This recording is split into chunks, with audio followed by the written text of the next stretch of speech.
Muskom ini bukan sekedar rutinitas, tapi merupakan momentum krusial untuk mengevaluasi kinerja kita dan menyusun strategi ke depan. 2023-2027 kami telah melaksanakan beberapa kegiatan asosiasi Rakerda Perbarindo DPD Jateng bertempat di Bulela Alzana Hotel Guci. Apakah saudara bersedia dilantik dan dikukuhkan untuk menjadi pengurus antar waktu Perbarindo DPK Tegal masa bakti 2026-2027?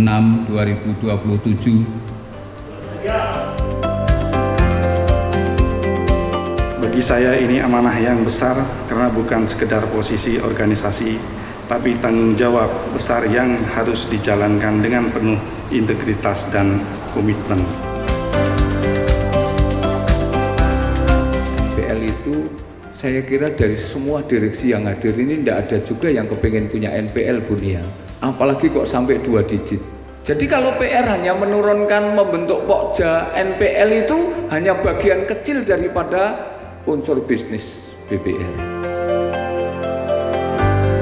Program kerjanya bagus sekali Pak Is, langsung menetapkan pokja NPL dan ini searah dengan ada roadmap penurunan NPL dari kantor OJK Provinsi Jawa Tengah. Kami memiliki yang namanya monitoring tingkat kesehatan nasabah, bukan lagi tentang tingkat kesehatan bank, tapi kami sudah memiliki yang namanya TKS debitur itu sendiri.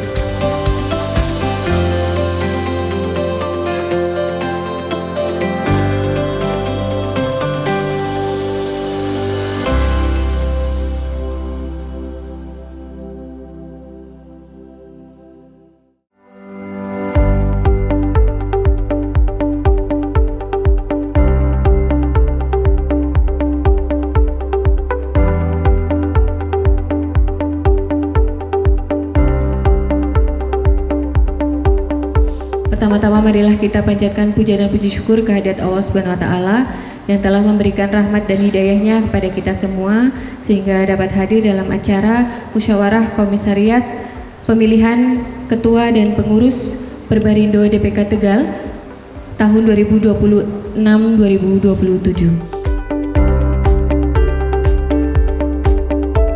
Perbarindo secara umum dan Perbarindo DPK Tegal sebagai wadah asosiasi kita pengelola PPR diharapkan terus bisa mengakomodasi dan mewadahi suara-suara dari anggota asosiasi terkait dengan perhatian, prioritas dan kebutuhan serta masalah yang ada di industri PPR.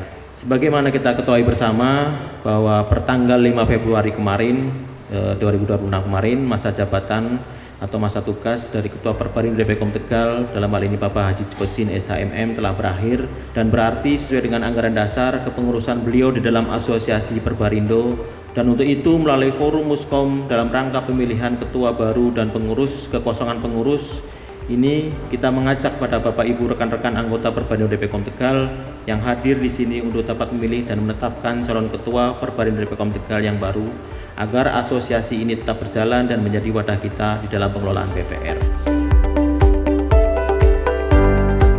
Muskom ini bukan sekedar rutinitas, tapi merupakan momentum krusial untuk mengevaluasi kinerja kita dan menyusun strategi ke depan. Diharapkan melalui Muskom ini nanti kita akan menghasilkan gagasan-gagasan segar dan program kerja yang membumi dan benar-benar dirasakan manfaatnya oleh anggota dan para stakeholder sekalian. Laporan pertanggungjawaban ini kami susun sebagai bentuk pertanggungjawaban saya kepada asosiasi dan organisasi Perbarindo secara umum dan anggota Perbarindo DPK Tegal pada khususnya. Selama kepengurusan Perbarindo DPK Tegal periode 2023-2027 kami telah melaksanakan beberapa kegiatan asosiasi antara sebagai berikut. Tahun 2024 yaitu bakti sosial penyerahan bantuan Perbarindo DPD Jateng di Pekalongan kepada korban bencana tanah longsor di Kecamatan Petung Kriono, kemudian workshop ESQ NLP untuk anggota Perbarindo DPK Tegal bertempat di Hotel Premier dan pada tanggal 30 Agustus 2024. Sebagai tuan rumah pelaksanaan Rakerda Perbarindo DPD Jateng bertempat di Bulela Alzana Hotel Guci pada tanggal 21 September 2024. Harmonisasi dan outbound anggota Perbarindo DPD Tegal yang dilaksanakan pada tanggal 17 sampai dengan 18 Mei 2025. Dari 11 kandidat calon yang masuk di dalam rekapitulasi kami, ada 3 terbesar. Yang pertama adalah Bapak Ismianto SH MH MM, Direktur Utama PT PPR Sentral Arta. Berikutnya disusul Bapak Dadan Haryana Agustina SH MKN, Direktur Utama Perumda Bank Brebes.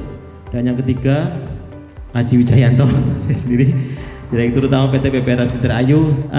Atas kesepakatan melalui musyawarah komisariat DPKOM Tegal ini, tadi sudah kita jelaskan bahwa kita sudah memilih 11 kandidat, kemudian kita rekap lagi menjadi 3 kandidat terbesar, dan secara aklamasi bahwa seluruh anggota menyepakati bahwa suara terbanyak kita tetapkan sebagai Ketua Perbarindo DPKOM Tegal periode tahun 2026-2027. Dengan ini saya nyatakan ditetapkan sebagai Ketua DPKOM Perbarindo Tegal. Kepada Pak Ismianto SH, selamat Pak.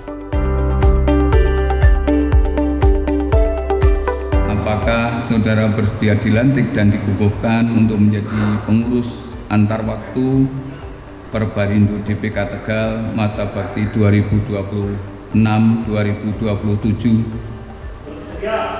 Saya percaya dan yakin saudara dalam melaksanakan tugas sebagai pengurus Perbarindo akan mentaati segala peraturan perundang-undangan, peraturan otoritas jasa keuangan, dan anggaran dasar, anggaran rumah tangga Perbarindo, bekerja dengan jujur, tertib, penuh pengabdian, dan bertanggung jawab.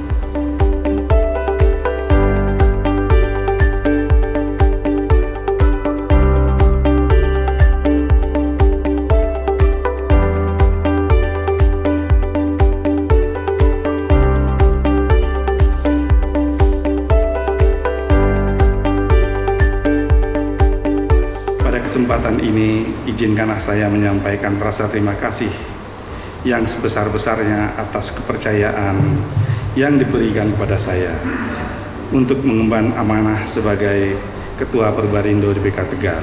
Bagi saya ini amanah yang besar karena bukan sekedar posisi organisasi, tapi tanggung jawab besar yang harus dijalankan dengan penuh integritas dan komitmen. Perubahan dinamika politik, ekonomi, perkembangan teknologi keuangan, dan tuntutan tata kelola yang semakin kuat serta tantangan lainnya menjadi realita yang harus kita hadapi bersama-sama.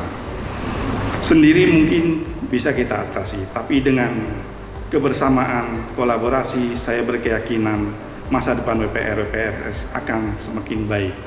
Keberadaan Perbarindo sebagai wadah kebersamaan, saling berbagi pengalaman, mencari solusi bersama demi kebaikan BPR yang ada di DPK Tegal atau di Kesidenan Pekalongan ini.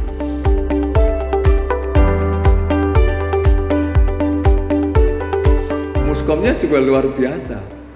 Muskomnya diawali dengan jajak pendapat Bunia, gitu. Jadi kita dibuat oleh sekretaris tentang 31 BPR ini calon semua, gitu. Jadi diberi kewenangan milih semuanya. Nah, tadi terlapor ada 12 calon ya Mas Haji ya. Dari 31 itu yang dicalonkan oleh anggota ada 12 gitu. Nah, luar biasa, langsung ada yang terpilih dengan suara terbanyak. Langsung dipilih aklamasi, yang suara terbanyak ditetapkan sebagai ketua. Selamat kepada Pak Dr. Ismianto SH MHum. Yang berikutnya tugas berat untuk ngurusi NPL.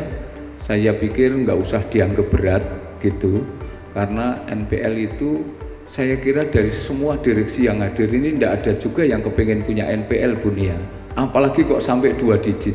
Oleh karenanya saya pesan Pak Is, ini jangan hanya bentuk saja. Jadi kalau PR hanya menurunkan membentuk pokja, NPL itu hanya bagian kecil daripada unsur bisnis BPR.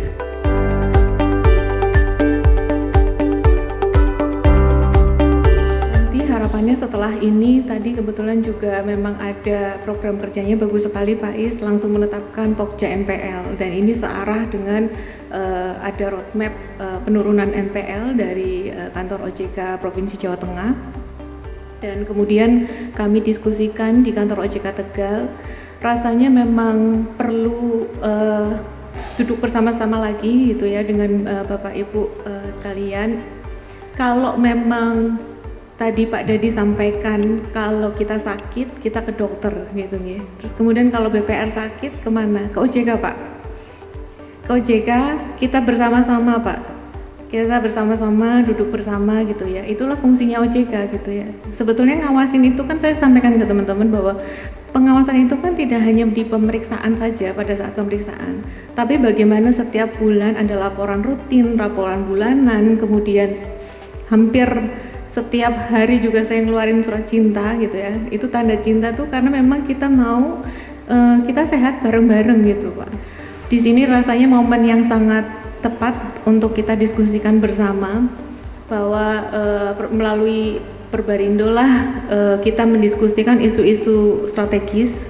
Kemudian juga Perbarindo juga akan memberdayakan ekonomi lokal gitu ya. Jadi kita mungkin kemarin juga saya sempat mengundang dari salah satu BPR untuk prudential meeting Pak. Jadi mungkin nanti mohon izin Bapak Ibu, kami akan rutin manggil prudential meeting, tapi tujuannya bukan untuk kita sama-sama mencari solusi, kita sama-sama merumuskan kemana mau dibawa kemana BPR ini gitu, melalui RBB, rencana bisnis gitu ya. Nah, dari situ kemudian nanti akan kita lihat strateginya ke depan.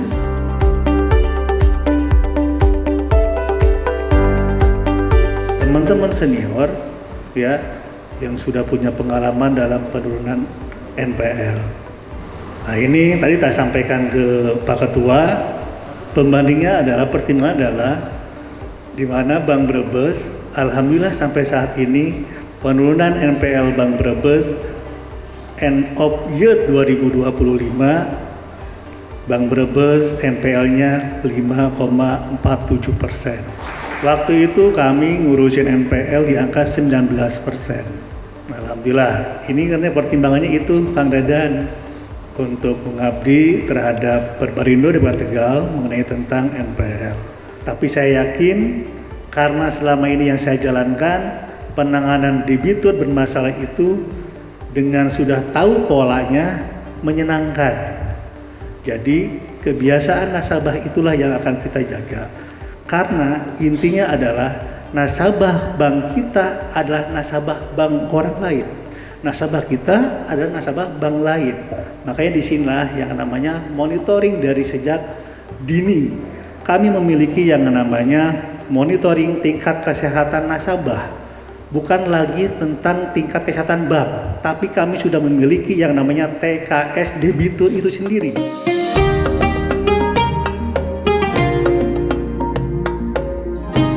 Puasa itu gambaran proses hidup kita. Puasa itu simbol proses hidup kita. Seperti apa layaknya, idealnya hidup kita, ya puasa itu. Maka Bapak Ibu yang pengen saya petakan maksud proses hidup gini. Puasa Ramadan dibagi 3 ruang. Awaluhu rahmah. Awal bulan puasa itu rahmat. Inilah proses awal kita. Bagaimana kita hidup penuh dengan rahmat Bapak Ibu. Lantas tengah-tengah bulan Ramadan itu maghfirah, ampunan. Dan akhir Ramadan nanti itkum minanar, pembebasan dari neraka. Yang saya maksud, idealnya hidup kita adalah seperti gambaran Ramadan tadi. Bagaimana kita sekarang punya mindset memanfaatkan, mendayagunakan semua rahmat yang ada untuk nyawel maghfirah. Sesukses apapun orang, segagah apapun orang, secantik apapun orang, sekaya apapun orang, Toh pada akhirnya nanti, di akhir hayatnya nanti cuma butuh satu kata. Saestu jenengan wis ora butuh donga-donga mau maling. Di akhir hidup kita nanti kita hanya butuh satu kata, yaitu kata maaf, selesai. Maka sekali lagi pangapunten, monggo kula panjenengan sami mau gaya hidup seenak apapun, senyaman apapun, segagah apapun, monggo jenengan nikmati mawon. Tok Allah sangat asobur. Gusti Allah ke lagi nyawang kak, jenengan pan ngalur pan ngidul, up to you all. Hidup hanya sebatas proses pulang kita itu. Kulon jenengan ke lagi ditunggu balik kita nih Gusti Allah.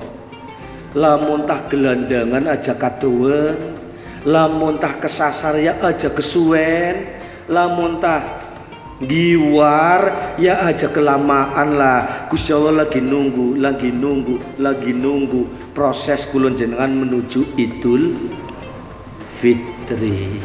Puasa ngajarkan kita ke surasa. Ada dua rasa penting yang harus kita ikuti. Satu, puasa itu menguatkan ketaatan kita. Kenapa puasa bisa menguatkan kita jadi orang tambah taat? Dengan kita berpuasa berarti kita mengingatkan kita, oh berarti besok ahli neraka seperti ini yang kita rasakan sekarang.